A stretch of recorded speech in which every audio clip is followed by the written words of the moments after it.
Ciao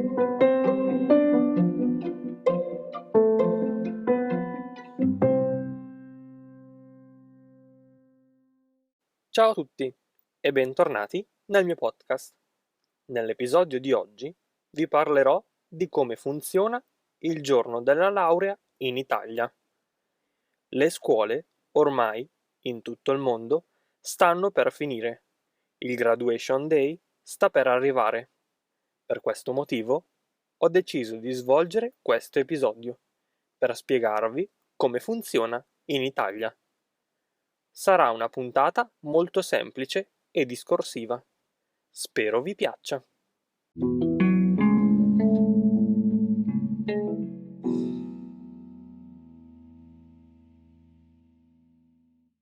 Il giorno della laurea, qui in Italia, è leggermente diverso da ciò a cui molti di voi sono abituati.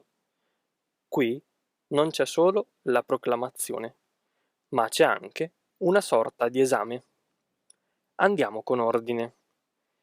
Prima di potersi laureare, ovviamente, è necessario sostenere tutti gli esami del proprio curriculum universitario.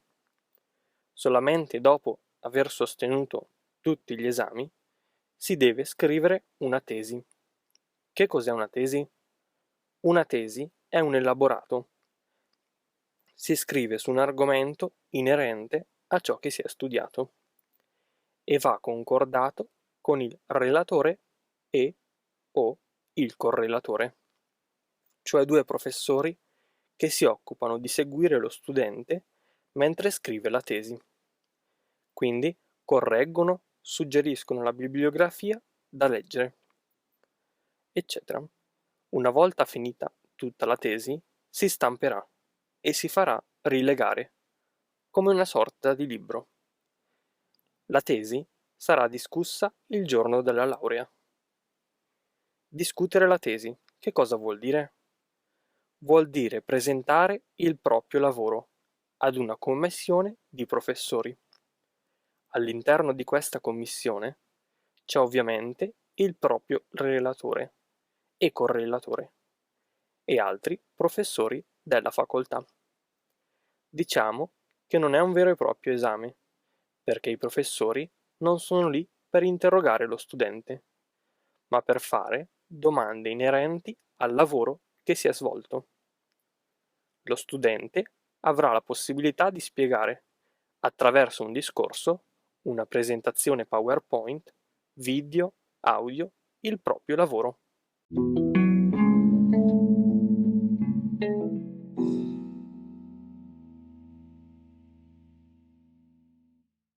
Alla fine della presentazione, lo studente esce dall'aula, perché la commissione deve decidere quanti punti dare alla tesi.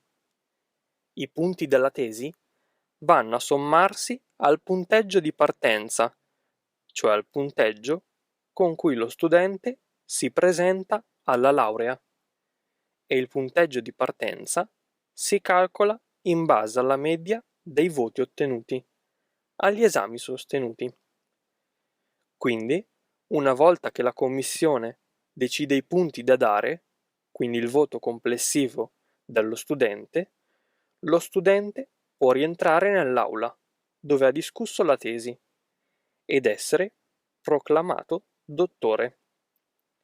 Vediamo adesso delle tradizioni che vengono svolte il giorno della laurea. Il colore tradizionalmente associato alla laurea è il colore rosso.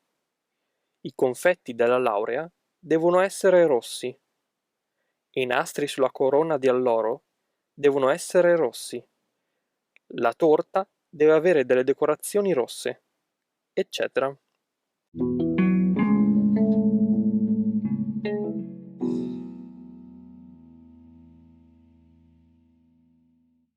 Vi ho menzionato la corona d'alloro. Dovete sapere che questa è una tradizione antichissima.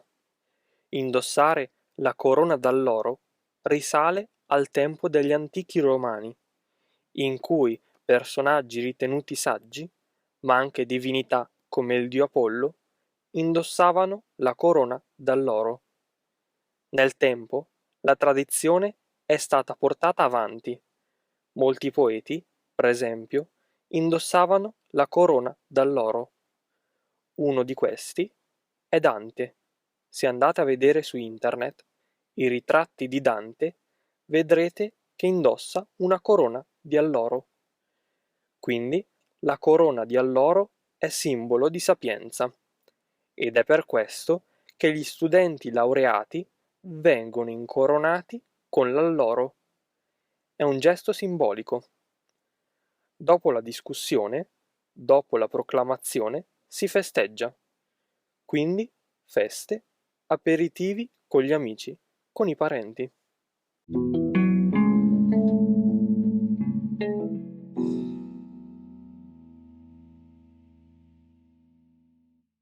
Per concludere, ho una domanda per voi. Vorrei sapere come si svolge il giorno della laurea nel vostro paese.